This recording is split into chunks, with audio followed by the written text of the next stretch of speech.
నమస్తే, welcome to RP 70 news. దిలవార్పూర్ మరియు గుండంపల్లి గ్రామాల మధ్య నిర్మిస్తున్న ఈథనాల్ ఫ్యాక్టరీని రద్దు చేసేందుకు రైతులు గ్రామస్తులు తీవ్రంగా ఆందోళన చేశారు. మేము వ్యవసాయాన్ని చేసుకొని బతికే వాళ్ళం. ఈ పరిశ్రమ కట్టడం వల్ల మాకు తినడానికి తిండి, తాగడానికి నీళ్లు ఉండవని తెలిపారు. ఈ ఫ్యాక్టరీ వల్ల వచ్చే పొగ పీల్చుకోవడం వల్ల ఊపిరితిత్తులు పాడవుతాయని, కలుషితమైన నీళ్లు వాడడం వల్ల చర్మ వ్యాధులు వస్తాయని రైతులు బాధపడుతూ తెలిపారు. ఈ ఫ్యాక్టరీ ఆపే వరకు ఇంకా పోరాటం చేస్తామని తెలిపారు.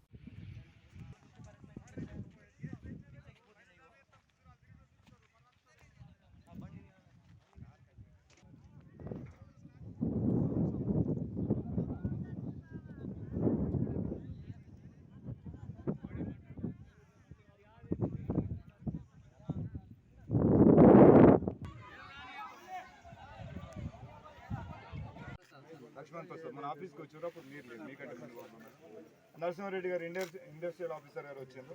వాళ్ళు క్లియర్గా చెప్పారు వెదర్ పొల్యూషన్ అయితే బ్రహ్మాండంగా ఉంటుంది. వాళ్ళు మా అందరి ముందట అందరి సమక్షంలో చెప్పారు కంపు వాసన వస్తుంది, దాన్ని అయితే ఎవరేం చేయలేరు. సాయిల్ పొల్యూషన్, వాటర్ పొల్యూషన్ ఉంటుందా లేదా మాకు తెలియదు, కానీ వెదర్ పొల్యూషన్ అయితే ఉంటుందని చెప్పారు. ఇది ఉన్నంత 3 పంటలు పండుతుంది సార్. మీరు వచ్చి ఇది చూడండి.